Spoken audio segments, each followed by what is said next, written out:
Last year, one American airline was handed $8.2 billion by a credit card company. Not for flying anybody, not for a seat, a bag, or a mile in the air. The airline is Delta. The credit card company is American Express. That figure is not an analyst's estimate. It is printed in Delta's own annual filing, and the same sentence says Delta expects it to reach $10 billion.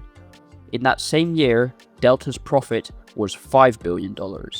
That is after everything, after the fuel, the staff, the aircraft, the airports, all of it, $5 billion. So, the money arriving from the bank was bigger than everything the airline kept from flying. Now, that is not a fair comparison, and I will be straight about why. $8.2 billion is revenue, $5 billion is profit. Earning the first one costs Delta real money. We will get exactly to what it costs, but hold the shape of it, because the shape is the whole video. The largest single check arriving at one of the biggest airlines on earth is not from a passenger. It is from a bank, and it is not for a flight. Once you know that, the airplanes start to look like an odd thing from an airline to be spending its money on. So the real question is not how airlines make money. It is what the flying is for. Find the last flight you booked, not the fare, the total. Now split it in your head. What did the seat cost? And what did everything bolted onto the seat cost? The bag, the seat with a number on it, the legroom, the thing that let you board before the other people. Put both figures in the comments. Subscribe to the channel and leave a like on this one. The whole back half of this video is about that second number and where it ends up. Then, name the fee you paid that you still cannot explain. Somebody watching this has paid more to sit next to their own child than the child's ticket cost. That person should say so. Start with the flying, because the numbers there are worse than anyone guesses. Aviation is a $1 trillion industry. That is not a figure of speech. Take the trade body most of the world's airlines belong to.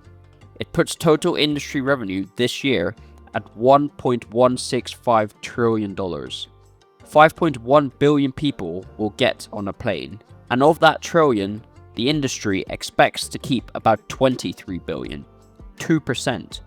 Per passenger, that is $4.50. $4.50. Someone checks you in, someone screens you, someone loads your bag. Several hundred pounds of fuel get burned carrying you across a continent. You are fed something, you are landed safely, and the industry finishes ahead by the price of a coffee. That is also the downgraded version. The same forecasters said 3.9% back in December. Then, war in the Middle East pushed jet fuel up 70% in a year, and the forecast halved. Fuel is now 31.4% of everything airlines spend, a record share. Warren Buffett has been rude about this industry for decades. The rudest line in his 2007 letter to shareholders. He describes the worst kind of business, one that grows fast, eats capital to grow, and earns almost nothing. Then, he wrote, "Think airlines." A durable advantage has been elusive there ever since the Wright brothers, he said. And if a far-sighted capitalist has been at Kitty Hawk, he would have done everyone a favor by shooting Orville down. He bought airline stock anyway, years later, then sold it, which tells you something too. Here is what makes it stranger. Airlines are not failing to fill the planes. 84% of every seat flown this year is expected to be occupied. That is a record. The planes have never been fuller. Full planes, $1 trillion in revenue, 2% left over. Somebody in here is making money. These companies are not charities, and their executives are not poor. The answer is that the profitable parts of an airline are mostly not the parts you touch. And the parts you do touch are being taken apart, piece by piece, into things that can be sold to you separately. Right, the seat itself, and why nobody on the plane paid the same for it. An airline sells a product that expires. The moment the door shuts, every empty seat is worth nothing. Forever. It cannot be stored or discounted tomorrow, or sold out the back door. That one fact created an entire discipline. Airlines call it revenue management. It is about 60 years old. The job is simple to say and hard to do. Work out the highest price each remaining seat can be sold for before the door shuts. Not the highest price for the flight, for each seat, because the people who want that flight are not one market. There are at least two, and they behave nothing alike. Then there is the person whose meeting moved, flying Tuesday, whatever it cost, because not being in the room costs more. The second person will pay 4 or 5 times what the first one pays. Identical seat, sometimes the seat directly behind them. The airline cannot ask which one you are, so it builds tests instead. A fare that needs a Saturday night stay is a test. Holidaymakers stay the weekend. The Tuesday meeting will not. A fare that cannot be changed is a test. So is one you must book 21 days ahead. So is the one that only exits on the 6 in the morning departure. None of those rules save the airline any money. That is not what they are for. They exist because they are irritating in a way that only one type of passenger will put up with. The industry has a word for them. Fences. A fare is a price with a fence around it. How far are you willing to climb tells the airline what you are worth. Behind that sits a computer. It holds an inventory of price buckets on every single flight. It adjusts how many seats are available in each bucket continuously from the day the flight opens. If Tuesday's expensive seats sell faster than the model expected, the cheap bucket closes early. If nobody books, they reopen and the price drops. That is why the fare you saw on Monday is gone by Thursday, and why refreshing the page seems to punish you. Mostly it is not punishing you. 11 other people booked. It is also why airlines sell more seats than the plane has. A predictable share of flexible ticket holders never turn up, so selling that seat twice is not a mistake, it is arithmetic. Sometimes the arithmetic is wrong and somebody gets bumped. That is expensive and it makes the news. It is still cheaper than flying half empty every day. So the ticket price is not a price. It is a guess about you, made by a machine, updated hourly. And then, over the last 20 years, the ticket stopped containing the flight. Unbundling is the industry's own word for it. Take the thing people used to buy, split it into pieces, put a price on the pieces. The bag went first. American Airlines put a fee on the first checked bag in 2008. Oil had gone to $147 a barrel. Almost every other courier followed within a year. Fuel came back down. The fee did not. In 2025, American Airlines collected $7.4 billion in checked bag fees. That comes from the United States Bureau of Transportation Statistics, which makes couriers report it. Another $1.1 billion came from change fees. Then it was the seat. Not a better seat, the same seat, in the same row. The difference is you get to know which one it is before you reach the airport. A United States Senate subcommittee pulled the real numbers on this. 5 airlines: American, Delta, United, Spirit, and Frontier. 6 years, from 2018 to 2023. $12.4 billion in seating fees. For seats that already existed, on planes already flying, in an arrangement the airline was going to make anyway. The report found something else. At United, seating fees in the most recent years came to $1.3 billion. That was more than United made from checked bags. The seat map had overtaken the hold, and one detail in that report says more than any of the totals. Spirit and Frontier paid their own gate agents $26 million over 2 years. It was commission for catching passengers with bags that broke the rules. The person measuring your bag against the metal frame was on a bonus. That is where a fee stops being a charge for a service and becomes a hunt. For a while, the American regulator tried to make all this visible. A rule was finished in 2024. It would have forced airlines and booking sites to show bag, seat, and cancellation fees on the first screen of a search, right next to the fare. You would have been able to compare a real total against a real total. In February this year, a federal appeals court threw the rule out on procedure. The department did not fight it. On the 2nd of July, it went back to the 2011 standard. Under that standard, an airline has to tell you that fees may apply and put them somewhere on the website. So the price you see when you sort by cheapest is, once again, legally allowed not to be the price. Which brings up the airline that spent 54 years refusing to do any of this. Southwest built a personality on 2 free checked bags. It ran adverts on it. It made every other airline look like a pickpocket. Customers picked it for that reason, and said so in survey after survey. On the 28th of May, 2025, Southwest started charging. The company expected the change to add about $350 million in its first partial year, and to settle at roughly $1 billion a year, once every ticket had been sold under the new rules. Now, put that against the profit forecast for the same year, $600 to $800 million. Read it again. Around half of what the airline expected to earn came from a policy it had spent 5 decades promising never to adopt. That is what $1 billion of free money does to a principal. Underneath the fees sits the thing that made all of them work. A fare designed to be worse than it needs to be. Basic economy is not a cheap ticket. It is a normal ticket with things taken out. No seat selection, no changes. Board last. On some careers, no full-size bag in the locker above your head. That is the one that catches people, because a cabin bag was free everywhere for the whole of living memory. The airline did not build that fare hoping you would buy it. It built it so the fare appears at the top of the search, at a price nobody can beat. You click through, you read what it does not include. You pay the difference to escape it. The trap is the product. Buying your way out of the trap is the transaction. And when a courier commits fully to this, the ticket becomes the smaller half of the sale. Frontier publishes enough for the sum to be done.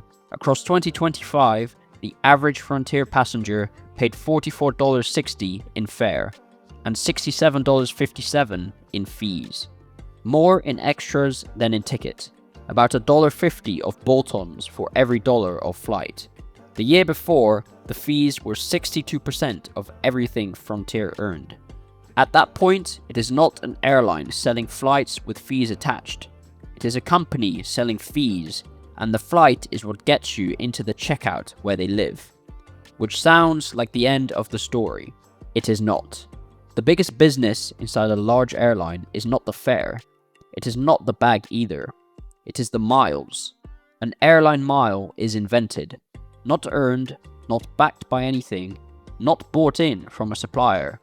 The airline decides a mile exists, and a mile exists. That is not an accusation. It is a description. It is the same act as a shop printing a voucher, just at industrial scale, with a bank on the other end of it. Here is the mechanism, and it is simpler than it looks. American Express does not give you Delta miles. American Express buys Delta miles, in bulk, with real money, then hands them to you as a reason to keep using the card. So the airline is not rewarding you. The airline is a supplier. It manufactures a currency and sells it to a bank, and the bank uses it as marketing. The prices are not published, but the pieces have leaked out through debt filings. When American Airlines borrowed against its program, it had to open the books.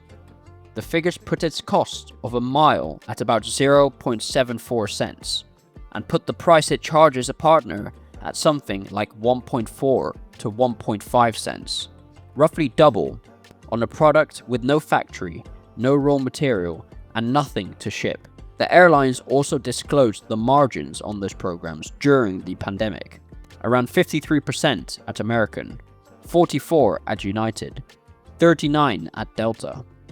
An airline's own operating margin in a good year is high single digits. So the loyalty program is not a marketing cost with a pleasant side effect.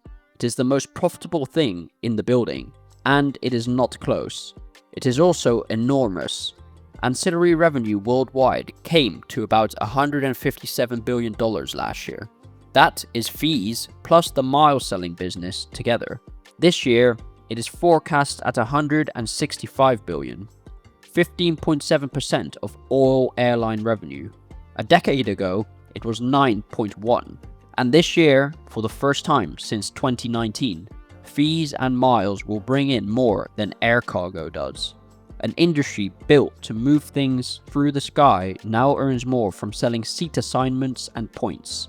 If you want proof the money people take this seriously, look at what happened when airlines needed cash fast. In 2020, planes were parked and nobody was flying. United went to the lenders. It did not offer aircraft, it offered mileage plus. The program was valued at nearly $22 billion, 12 times earnings on $1.8 billion of program profit the year before. On that basis, United raised $5 billion. The disclosures that came with it are remarkable. It is the closest thing to honest accounts this industry has published about a loyalty scheme. $5.3 billion of cash from selling miles in a single year, around 12% of the entire airline's revenue, and 71% of that came from third parties, banks, hotels, shops, not from United's own flights. American did the same thing. It had A Advantage appraised. The appraiser came back with a range, $19.5 to $31.5 billion. At that moment, the whole of American Airlines was worth under $10 billion on the stock market. The airplanes, the hubs, the staff, the slots, the brand, all of it under $10 billion. The frequent flyer program was appraised at 2 or 3 times the value of the airline that owned it. Now, an appraisal commissioned by a borrower who needs a loan should be read with a raised eyebrow. Plenty of people said so at the time. That is fair. But nobody argued with the direction. Nobody stood up and said the flying was the valuable half. The lenders looked at an airline and lent against the points. There's a line people use about this, and it is nearly right. A modern airline is a credit card company with planes attached. Nearly right. What it misses is why the planes are still there. The miles are only worth something because there is a seat at the end of them. Take the flying away, and the currency is confetti. Delta's program is valuable because Delta runs a huge network that people actually want to reach. So, the flying is not the business. The flying is the collateral.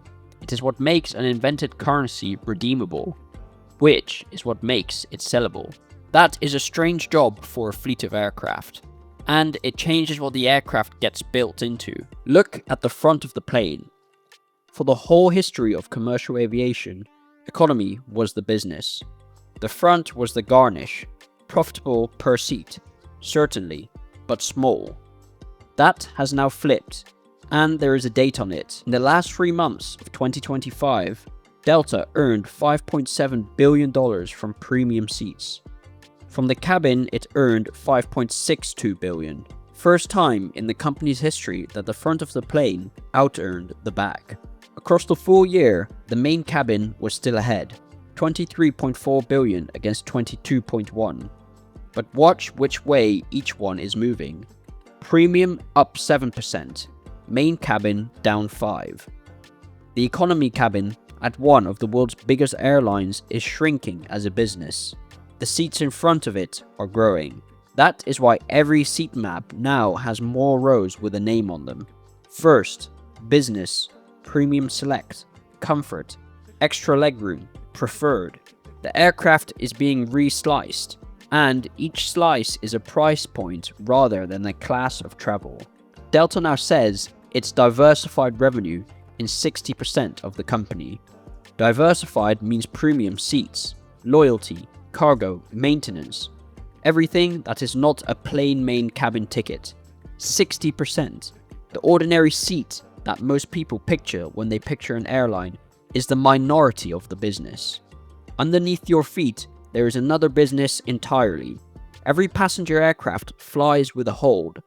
After the suitcases go in, there is space left over. That space gets sold. Air cargo is a $162 billion business this year. Some of it moves on dedicated freighters, but a huge share of it rides in the belly of passenger flights that were going anyway. Look at what that means. The plane is going, the fuel is burned, the crew is paid. Filling the space under the floor costs a fraction of what filling the seats above it cost. And the freight does not need a meal, a toilet, or somewhere to put its coat. It also behaves nothing like the rest of the airline.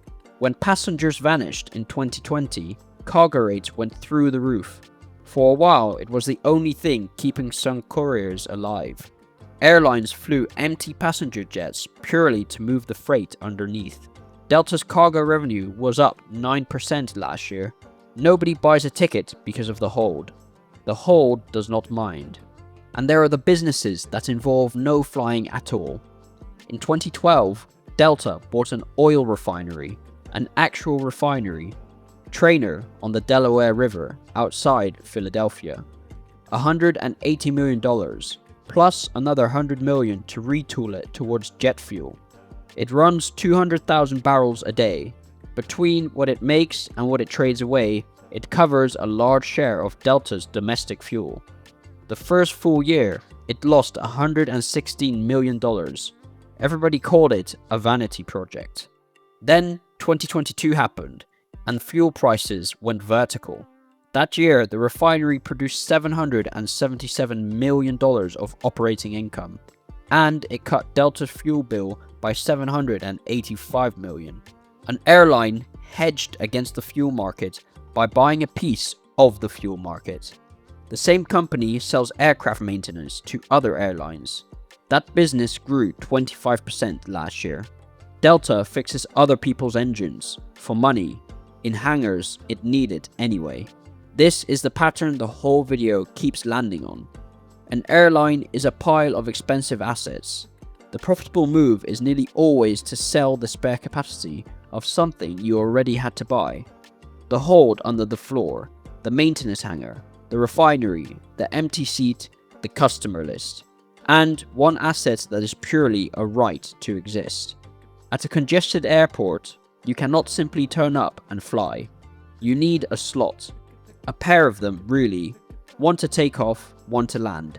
At somewhere like London Heathrow, they are all spoken for. So they get traded between airlines privately for money. The record is $75 million. Oman Air paid it to Air France KLM for one pair of slots.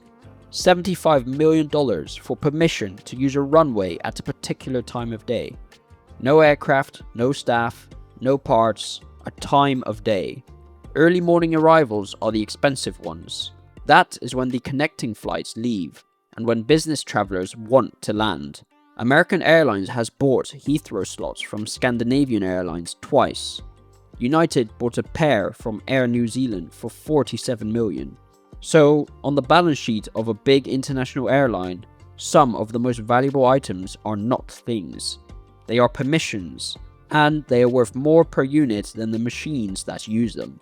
That is the shape of it. Which leaves one question worth asking. What happens to an airline that has the fares and the fees and none of the rest? We found out this year. Spirit Airlines took unbundling further than anyone in America. The lowest fare on the screen, and the price for everything after that. It was genuinely influential. Every legacy courier's basic economy fare exists because Spirit proved people would click the cheapest number and deal with the consequences later. On the 2nd of May, 2026, after 33 years and 2 bankruptcies, Spirit stopped flying. The immediate causes were fuel, debt, and merger regulators blocked in 2024.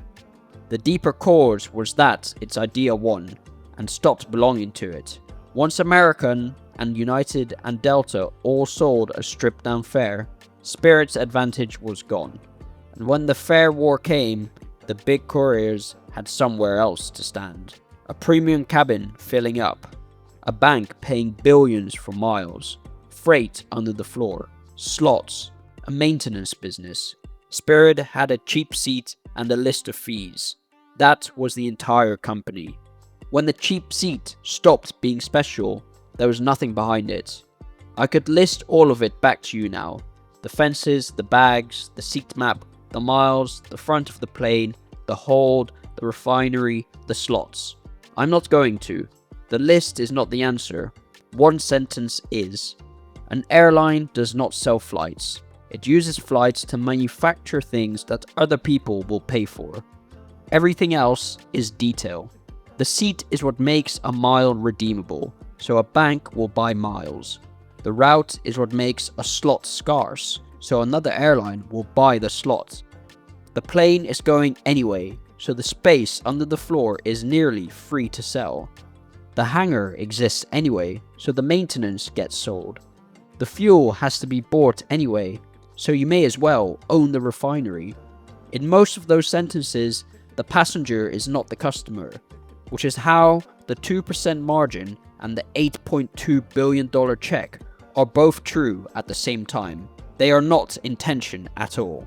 The flying barely makes money. The flying is what makes the money possible.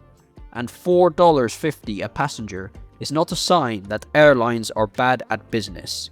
It is a sign the seat has been squeezed down to almost nothing, deliberately, so that everything attached to the seat has room to grow. Next time a fare looks impossibly cheap, that is not generosity. It is not a mistake either. It is the window shop. The shop is somewhere else. There is a video on this channel about how credit card companies make money. Watch it next to this one, because the 8.2 billion turns up twice. Once as the biggest line on an airline's revenue statement, once as a bank's cost of getting customers. Same money, two companies, two completely different words for it. That one and the others are in the money and business playlist. If you enjoyed this video, make sure to like and subscribe. Tony will be posting again in the near future.